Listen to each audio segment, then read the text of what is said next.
Police say the killing of University of Idaho students Ethan Chapin, Xana Kernodle, Madison Mogan, and Kaylee Gonzalez were isolated and targeted. But Idaho State Police spokesperson Aaron Snell says it's difficult to describe why investigators still believe that's the case. To provide that answer, that would be providing investigative and evidentiary information based on what we've seen at the scene, knowing the fact that the house did not appear to have been broken into or forced entry, as well, knowing the evidence from the crime scene itself.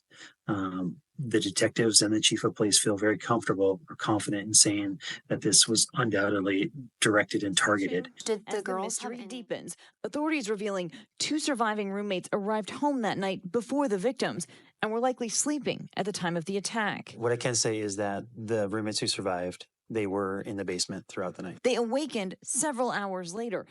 I know everyone talks about tunnels, but I believe the house had a basement, not a tunnel. And I don't mean the first floor where Bethany's bedroom is, I mean an actual basement. Half basement, to be exact. Every home in that neighborhood, including the apartment buildings, all have basements. So it's a logical assumption that 1122 King also had a basement. More on that in my next video. House. There's no forced entry, and there's no dog barking. Do we think it was someone that they knew? We don't know if the dog was barking or not, so that's part of the ongoing investigation to figure out kind of what occurred. Why doesn't he know that? DM and BF should have given statements on day 1. CCTV next door should have been checked on day 1. I feel like they reverse engineered this entire investigation, poorly. I think there is something fishy with those 2 survivors. First of all, they were apparently on the first floor, and the attacker or attackers went up to the second and third floor, and so in other words, they would have had to have passed the rooms where. Well, not necessarily. Depends where you enter. It's a strange house. There's a sliding door on that second level that we're going to talk about more tonight. But yes, okay. But the police, people have been describing this as incredibly the worst bloody or the bloodiest scene that I've ever seen. They've been describing this the scene of the 4 victims as being so bloody. So it doesn't really make sense to me that that this person would have thought that the person was just unconscious. And even if they did, why do you call your friends instead of calling for medical help, calling 911? You have victims with multiple stab wounds. How does that translate to my roommate's passed out and won't wake up? So I haven't seen the scene, and I'm not exactly sure what they saw in the morning. But what we believe we know is that when they woke up, they believed that the roommate was still passed out, wasn't responding, and they called some friends. Responding to what? I'm not sure. Detectives do not believe anyone at the scene was involved in the crime. He is supposed to be the public information officer, yet does not know the answers to any questions that pertain to the 911 call or the unharmed roommates. How convenient. Call. When they woke up, that's when they noticed that they believed something was wrong. They called some friends, and the friends came over. Authorities say the roommates were worried one of the victims had just passed out. Were they able to see the roommate? Were they behind a locked door? I'm not exactly sure the dynamics of what occurred inside the house. Police say 2 roommates survived and that the 911 call came from one of their phones, but won't say who made the call. When they woke up, that's when they noticed that they believed something was wrong. They called some friends, and the friends came over. Did you notice how he started stuttering when asked that question? Notice how he says the other roommates woke up and then starts to say that they noticed something was wrong, and then quickly corrects himself and says they believed something was wrong. In my opinion, this was done because admitting that the unharmed roommates noticed something would infer that they visually saw something amiss, which makes it even more suspicious that they called friends first and not 911. Even if they didn't call 911 first, why wouldn't they seek help from their friends on the 3rd floor instead of calling other friends? Maddie was Bethany's big sister in their sorority, and Dylan referred to Kaylee as a second mom, according to her letter read at the memorial service. So why not ask your big sister and second mom for help when another roommate was unconscious? Makes 0 sense. Authorities say the roommates were worried one of the victims had just passed out. Were they able to see the roommate? Were they behind a locked door?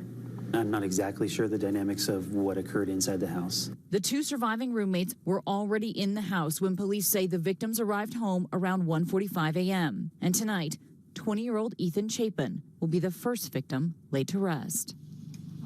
And David, still tonight, no suspect, but the property management company tells me this is a densely populated area of town. Hundreds of people living in this one-block radius. So tonight, authorities remain hopeful that somebody knows something.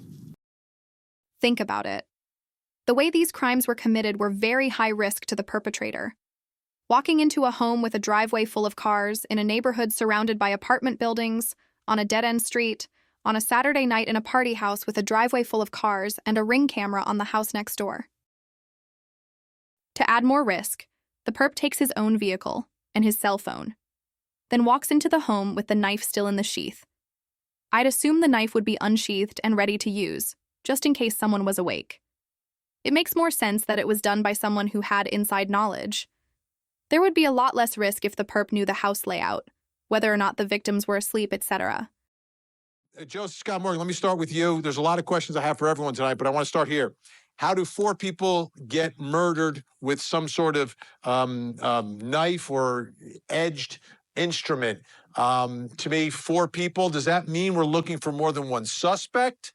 And what would this crime scene indicate that it was isolated and targeted?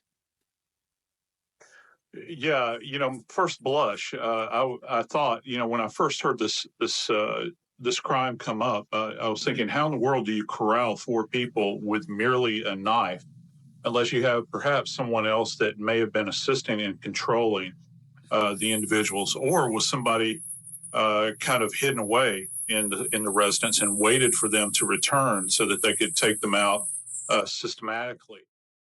I always wondered, how did Dylan know all the other roommates were asleep or in their rooms, when she herself was supposed to be asleep? That doesn't seem possible considering there was 3 separate floors in the house. Also, I don't know about you, but my kids are close to that age and they would not get out of bed multiple times like that. They would send a text and find out what was going on. They text me from their rooms all the time. It's ridiculous, but it's the norm for that generation. The crime scene itself is going to reveal quite a bit. As stated earlier, there is what appears to be, and what I have heard at least, be a copious amount of blood. And when you have this much blood evidence, it is almost impossible for the perpetrator, particularly when you're talking about an edged weapon. Remember, police chief said just a moment ago, he did confirm something. They'd only said edged weapon was used, but he did in fact say that these victims were stabbed. This is not a cutting event. This is actually stabbing. You cannot get out of that environment with so much blood that it does not course over onto the perpetrator's clothing, their hands, their face, and potentially their shoes. I'm really wondering if maybe they have some shoe prints inside of the house, because this would in fact be a horrible scene. According to the search warrants for BK's apartment, there was cast-off and blood spatter at the scene. What are the chances that the perp is so lucky that none of it got on his clothing or shoes? 0 chance, if you ask me. We are supposed to believe the person who committed this crime did not transfer any blood to their car or home? Come on. And very complicated to work. We still don't know about the placement or distribution of the bodies in the residence. All we know is, I think they said that the male was separate in an earlier report from the females, but we don't know about specific distribution, distance, all of that sort of thing. And also, was there any signs of struggle inside of the residence? I also wonder if anyone's bedroom lights were on. If they were asleep, I'd assume the lights would be off when first responders arrived.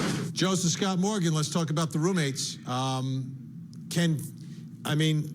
Maybe they weren't home, and then they came home at noon. Always possible. But if they're in that house and there's 4 people being stabbed to death, it didn't look like a mansion to me. Do you think they would hear something, or could you sleep through it if you're maybe under the influence of alcohol? I don't know. What are you thinking when you hear that there were 2 other roommates in the house? Yeah, well, I mean, if someone's inebriated, it all depends on what level they're inebriated, certainly. But I have to tell you, Vin, with this kind of trauma, there will be sounds. You take that to the bank, guarantee it. And particularly, maybe one person won't make a noise, but you're talking about 4 individuals that are subjected to one of the most painful ways to die that is known to man. The odds of all 4 victims staying quiet enough to not alert the other roommates is slim to none, in my opinion. Where you're actually stabbing them, I would assume, multiple times over and over again. Someone will let out a noise. So that's a very curious question that you asked. How could this have gone unnoticed? Was it, were they sequestered somewhere? And this brings us back to this idea of perhaps the corralling of the individuals. And right now, we don't know enough about the distribution of the remains in the house. And that's going to paint a much different picture once we get our hands on that. Either way, it's a horrific scene, and I can almost guarantee you there is going to be just copious amounts of physical evidence left behind, particularly trace evidence. All I'm saying is that if the 2 unharmed roommates were male instead of female, they would have been in cuffs immediately. I don't necessarily think they committed the actual crime, but I think it's obvious they were covering up for someone, simply based on the fact they called friends instead of going to seek help from Kaylee and Maddie. Out of all the multiple theories out there, the one thing I always come back to is the 8-hour delay. I just cannot accept it. I also wonder why there was not more unknown DNA found in the home, particularly any female DNA. Anyway, that's all for now. Thanks for watching. Please remember to like and subscribe. See you later. Like a boss.